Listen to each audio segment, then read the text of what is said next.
Alam mo ba, may mga salitang Filipino na kapag narinig mo ngayon, parang hindi na sariling atin.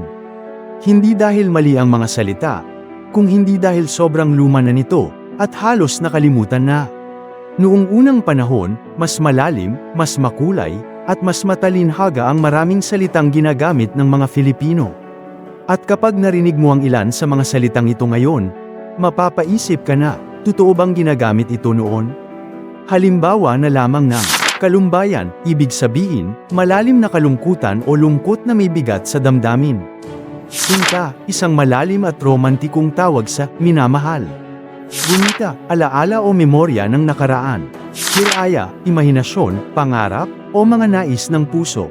Dapatan, lugar kung saan dapat ka mapunta o nararapat para sa'yo.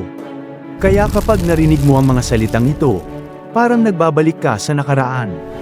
Mapapansin natin kung gaano kabilis magbago ang wika at kung gaano karami ang pwede nating muling matuklasan. Gusto mo pa ba ng mga salitang Pinoy na halos nakalimutan na? Comment mo, Part 2, at i-follow ang Kamangha TV for more updates.